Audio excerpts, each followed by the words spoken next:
Assalamualaikum warahmatullahi wabarakatuh.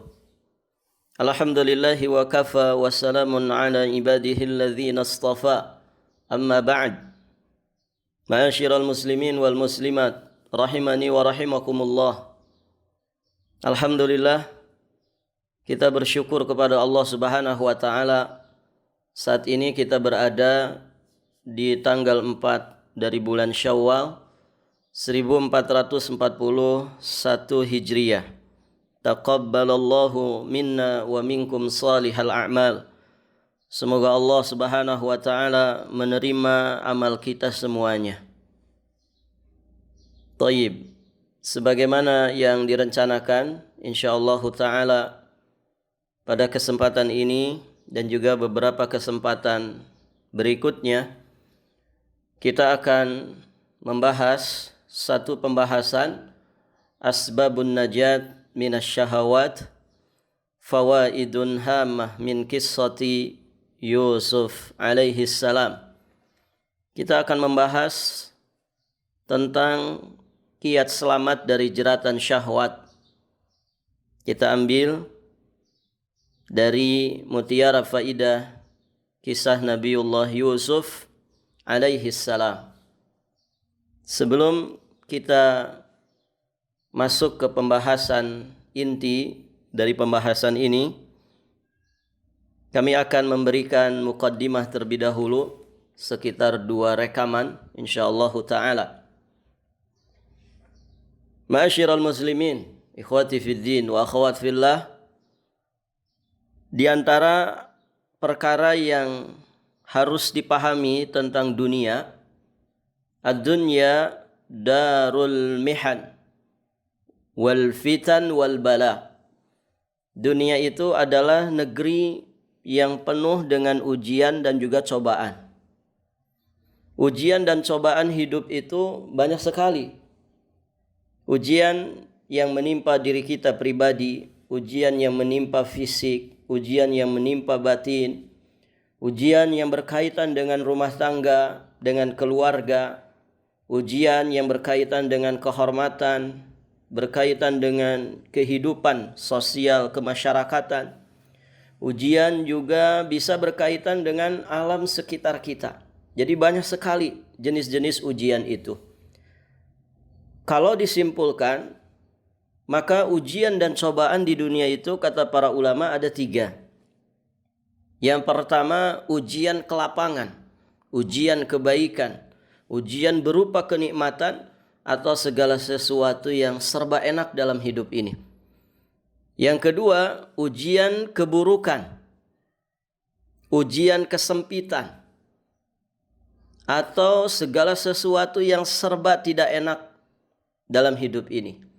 2 ujian ini disebutkan oleh Allah Subhanahu wa taala, di antaranya di surat Al-A'raf ayat 168. Wa balawnahum bil hasanati was sayyiat la'allahum yarji'un. Dan kami uji mereka dengan nikmat yang baik-baik dan dengan bencana yang buruk-buruk. La'allahum yarji'un, agar mereka itu kembali kepada Allah, kembali kepada kebenaran. Di surat Al-Anbiya ayat 35 Allah Subhanahu wa taala juga menjelaskan, wa nabluukum bisyarri wal khairi fitnah wa ilaina turja'un. Kami akan menguji kalian dengan keburukan dan kebaikan sebagai cobaan yang sebenar-benarnya, dan hanya kepada kamilah kalian akan dikembalikan. 2 ayat ini sangat jelas menyebutkan tentang 2 macam ujian. Ujian berupa kebaikan dan ujian berupa keburukan. Hikmah dari itu semua, Allah Subhanahu wa taala menginginkan kita kembali kepadanya, kembali kepada jalannya, kembali kepada kebenaran, kembali kepada Allah Azza wa Jalla.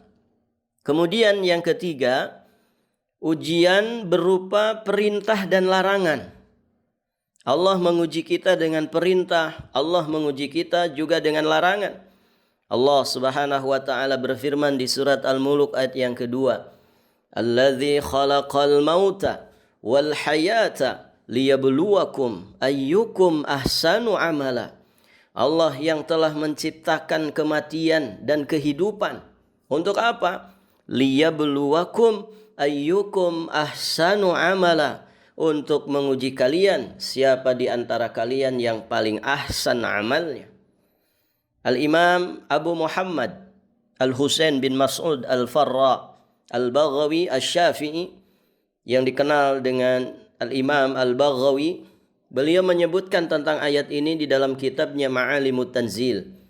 Kata beliau, liyabluwakum, untuk menguji kalian, maksudnya fima bainal hayat ilal maut. Kita akan diuji dalam rentang waktu semenjak kita hidup sampai matinya kita. Ayyukum ahsanu amala. Siapa di antara kalian yang paling ahsan amalnya? Disebutkan kata beliau, ruwiya an Ibni Umar marfu'an. Diriwayatkan dari Abdullah bin Umar secara marfu'. Semoga Allah Subhanahu wa taala meridhai keduanya. Ahsanu amalan maksudnya adalah ahsanu aqlan, yakni yang paling bagus akalnya. Wa arwa'u an maharimillah, paling wara', paling jauh dari yang namanya keharaman. Wa asra' fi ta'atillah, dan yang paling bersegera di dalam ketaatan. Itulah yang dimaksud dengan ahsan amal. Beliau menyebutkan di sini yang paling jauh dari keharaman, kemudian yang paling bersegera di dalam ketaatan. Maka berdasarkan ayat ini kita bisa memahami bahwa perintah dan larangan adalah salah satu di antara bentuk ujian yang Allah berikan kepada kita. Semoga Allah menjadikan kita orang-orang yang lulus dari semua ujian. Semoga Allah menggolongkan kita, menolong kita semua untuk bersabar ya di saat susah, bersyukur di saat senang, dan senantiasa istiqamah mentaati seluruh perintahnya dan menjauhi seluruh larangannya. Amin ya Allah ya mujibas sailin. Billahi taufiq wal hidayah. Wassalamualaikum warahmatullahi wabarakatuh.